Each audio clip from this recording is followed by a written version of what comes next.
In China, the most recognized ID for citizens is the identity card. Despite Chinese law stipulating that common passports can be used to check into hotels, hostels, bathing centers, internet cafes, and places that require ID, in reality, in most cases, passports aren't accepted. In the following video, a Chinese man who knows the law is testing it out. I made a reservation at the Nantong Marriott Hotel today and I came to check in with my passport, but you won't let me check in. No, it's like this, Mr. Wu. We are communicating with the local Shanghai police station about your passport. It's checking with the city police on this matter, so you may have to wait a little longer.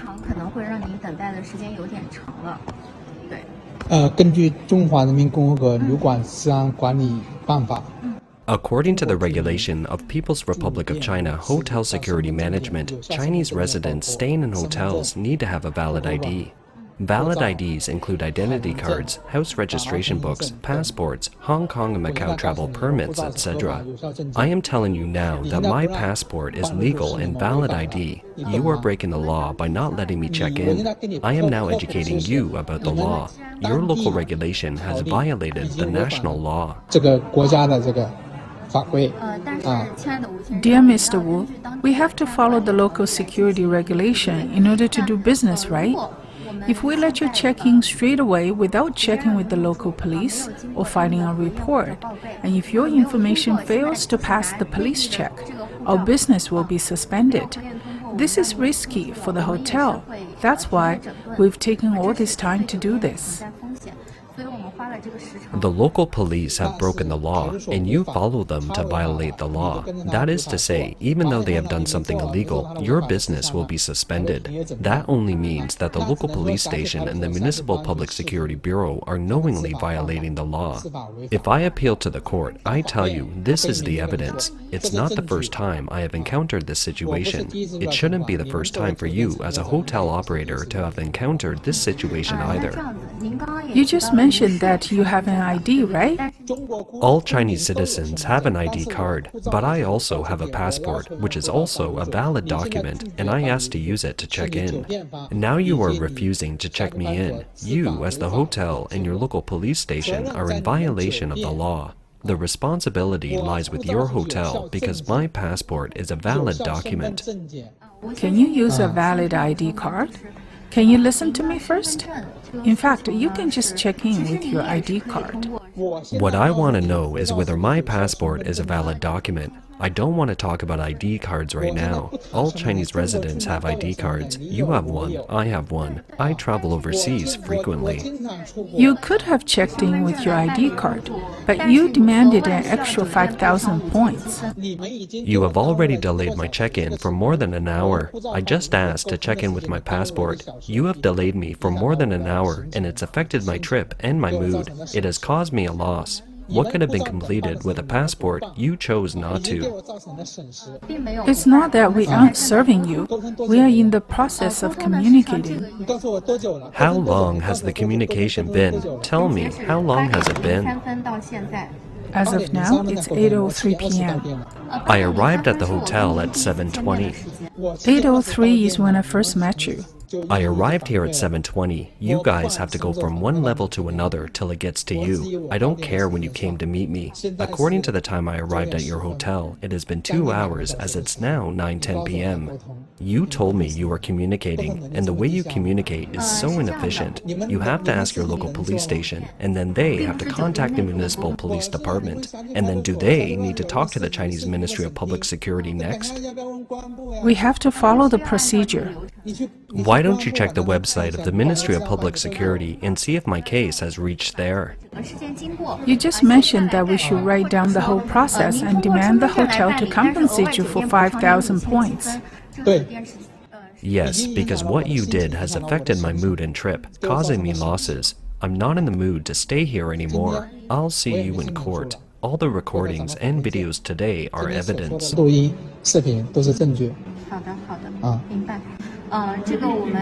Okay, I understand. We can't meet your request because we have to strictly follow the local regulation of Shanghai Police Station or the public security regulation of the Nantong city. The local regulation has violated the national law passed by the National People's Congress. Okay, that's it for today. There are some interesting overseas responses below this video. One person wrote, "A Chinese face and a Chinese passport is the pass to the safest place, just not a hotel." The mockery originated from an interview by the director of the so-called patriotic film series Warwolf. His quote is almost as widespread as the movie Warwolf itself. China is strong, China is rising. A Chinese face and a Chinese passport is a pass to the safest place. What do you call this? The Chinese people are bull, the most powerful. Some netizens have analyzed why Chinese passports can't be used for hotel check-ins. It's likely that the Chinese government has different data jurisdictions for passports and ID cards. The passports of local citizens are mainly used in the foreign context, aligning with the international data system. ID cards are used domestically for the control of citizens. If Chinese people simply use passports to check in at hotels or other such places, they would have indirectly bypassed government control. For example, for someone who is on the blacklist of poor credit because he or she has suspended their mortgage as a result of a rotten-tailed property, or a political prisoner and the like, who is deprived of access to public services when they use passports instead of ID cards, then their access to public services will be automatically restored. So although on the surface the CCP is in line with international standards and allows citizens to use passports to check in hotels, in reality they don't allow it. Because of this, one netizen commented, "The Chinese constitution also says that Chinese citizens have the right to vote, but do Chinese people vote? So don't make it hard for the hotel." Under the CCP regime, more and more common folks are finding it a struggle to talk about law in China. Especially under the current waves of unemployment, young people who once had ideals and feelings for the party and the nation are beginning to realize that the reality is far different from what is described in textbooks. 好吧，我们来聊聊找到工作的朋友。 Okay, let's talk about people who have found jobs. I have a good friend with 6 years of work experience. In the process of job hunting, very few of the resumes sent out got a response. The responses that she did get were outrageous. They treat 2 days off a week, pension insurance, medical insurance, workers' injury insurance, unemployment insurance, maternity insurance, and housing funds, all as company benefits. I'm baffled. Aren't these insurances and housing funds stipulated in the labor law? The whole country has become a place beyond the law in 2023. Regarding the lack of law in China, let's extend it a bit in light of the country's current economic situation. China's new Premier Li Qiang is making a big move to try to stimulate the economy. At the opening ceremony of the Boao Forum for Asia 2023 conference, which lasted 4 days and concluded on March 31st, Premier Li Qiang called for reform and opening up. In the next step, we will continue to adhere to the principle of stability, seek progress while maintaining stability, consolidate and expand the momentum of economic recovery, and promote the continuous overall improvement of China's economic performance. No matter what changes take place in the world, we will always adhere to reform and opening up. At the forum, Li Qiang also mentioned the construction of Hainan Free Trade Port, which is part of his major initiatives. That is, to create a second Hong Kong, or even to use Hainan Island to replace Hong Kong. As notified by the Hainan Provincial Information Office during the Boao Forum for Asia, the Hainan Free Trade Port has so far made milestone progress in all the tasks to prepare for the island-wide border seal operation. It's scheduled to have it operational by the end of 2025. The total investment in the project is approximately 11.7 billion yuan, or approximately US 1.7 billion. The term customs seal is a customs term that means the whole island of Hainan becomes an in-country customs area, where inside Hainan Island one can enjoy zero tariffs and other preferential policies. On the evening of March 30th, the topic of Hainan launch the preparation for the island-wide seal operation hit the top of Weibo, a Chinese social media platform. According to Chinese media, this is an attempt to turn Hainan into a combination of Hong Kong plus Florida. Hainan province, located in the southernmost part of China, covers an area of 35,000 square kilometers, the size of more than 30 Hong Kongs. With a resident population of less than 10 million, its main industry is tourism. Officials from Hainan province introduced at the Boao News Center that in the construction of a free trade port, Hainan has gradually established a free trade port policy and regulatory system. Over the past 5 years, more than 180 policy documents have come into effect. They include 3 lists of items with zero tariff, a 15% income tax for enterprises and individuals, tariff exemptions for domestic sales of goods made for export, and a reduced list of things which foreign investment is excluded from. The list of negative access for foreign investment has been reduced to 27 items, which is the shortest list in the country. The increase of new business entities in 5 years is more than the sum of the previous 30 years in Hainan. The official in charge of propaganda also introduced that Hainan has launched a full-scale preparation for the island-wide customs seal operation, mainly including 64 tasks, 31 construction projects including port construction, customs inspection equipment, and 27 stress tests. It's to ensure that the physical conditions for the customs seal be available this year, its preparations be completed in 2024, and its operation be ready by the end of 2025. Chinese experts have explained to the public the concept of the customs seal in the media.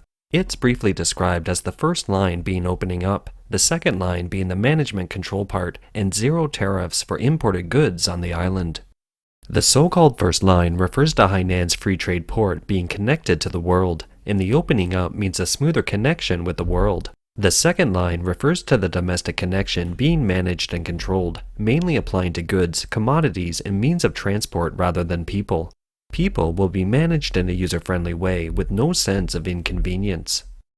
The Chinese media also said that Hainan residents will find it more convenient to enter and leave the territory, and easier to engage in economic and trade activities. They will enjoy zero tariffs on imports, the lowest personal income tax in the nation, and free and convenient cross-border capital flows. The first batch of policies have benefited other eligible enterprises in the Yangpu Economic Development Zone.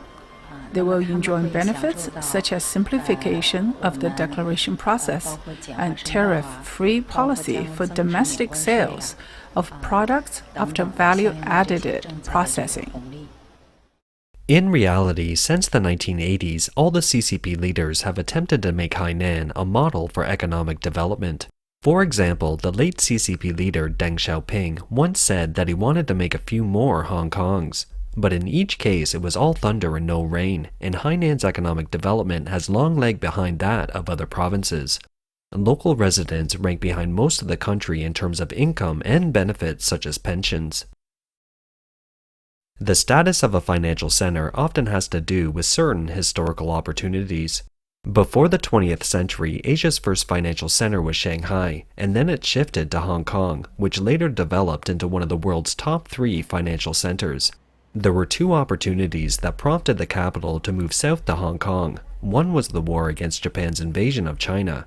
Although Hong Kong was eventually taken over by the Japanese, it was a few years later than Shanghai. The other was when the CCP seized power in mainland China in 1949, and capitalists fled to Hong Kong, taking large sums of capital with them. Now the CCP is desperate to replace Hong Kong with Hainan Island because Hong Kong still has remnants of pro-democracy demands that the CCP won't tolerate. Currently, Shanghai, the present financial center of China, can't match the status of Hong Kong, so the authorities want to use Hainan Island to recreate a free economic zone to attract foreign investment.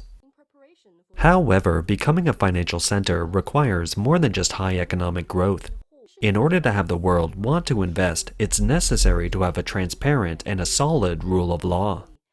Hong Kong has a sound, internationally recognized legal system. It's also recognized in areas such as trade. In comparison, Hainan has none of those. In 1997, when Hong Kong was returned to the CCP, its free market economy and the rule of law were gradually destroyed. Some overseas Chinese scholars have analyzed that there are at least 3 conditions to meet in order to turn Hainan into another Hong Kong. First, the currency must be free to exchange, and the RMB can be converted to US dollars easily without restriction. Second, the internet must be free, which Hong Kong has, but the CCP won't allow Hainan to open up the internet. Third, there must be a sound legal system. These three conditions are impossible for the CCP to provide in reality. Imagine Hong Kong is an international financial center. It issues its own currency and has free foreign exchange. Is it possible for Hainan to issue its own currency and have it exchanged freely? Hong Kong residents have visa-free access to many places. Can residents of Hainan have visa-free access in the future as well? Not to mention, at present, it's Singapore and Tokyo that are competing with Hong Kong as financial centers. Regarding the issue of the rule of law, the Hainan government has thoughtfully taken it into consideration. On March 25th, the Hainan provincial government issued measures to support the development of private economy, introducing special preferential policies to create a fair and just rule of law environment and to rectify cases of infringement of the legitimate rights and interests of private enterprises and entrepreneurs. Among the 26 measures passed, it's clearly stated that the private entrepreneurs involved in legal cases should not be arrested if possible, should not be prosecuted if possible, should not be convicted if possible, and should be released timely if possible or change the imposed measures if possible. This has rather shown the public that indiscriminate arrests and prosecutions of private entrepreneurs have been so common over the years that the CCP is now making the correction of such practices as a special preferential policy. It also shows that there is no rule of law in China and that the law only serves as a tool for the CCP to control society. The control can be loose or tight depending on the needs of the CCP. As for the statement by the Hainan government about the rule of law, internationalization, openness, transparency, and predictability, it is just impossible to happen under the premise of a one-party dictatorship and with the law serving the party. Perhaps this might cheer up some inexperienced entrepreneurs or entice investors who haven't suffered before to try it out. The reality is it's just too risky for the CCP to really open up a so-called free market. A free economy requires the rule of law that is destined to override the party's dictatorship and the party's will, so it's self-contradicting for the CCP. It can be predicted that Hainan won't be a place in China that enjoys an impartial and independent judiciary, and the attempt to replace Hong Kong will only become another rotten-tailed project. Since the establishment of Shanghai as a free trade zone in 2013, the Chinese government has launched more than 20 FTZs, including the Xiang'an FTZ, which has been dubbed a Millennium Project and has become rotten-tailed or unfinished today. If you're interested, you can check out our previous episode on the Xiang'an new area. Despite the hard work of the newly appointed Premier Li Qiang, who wishes to turn Hainan into a financial center and a mega free trade port, and who is a close associate of CCP leader Xi Jinping, making him a slightly better candidate than the former Premier Li Qiang, the flaw in the DNA of the CCP will prevent this dream from coming true.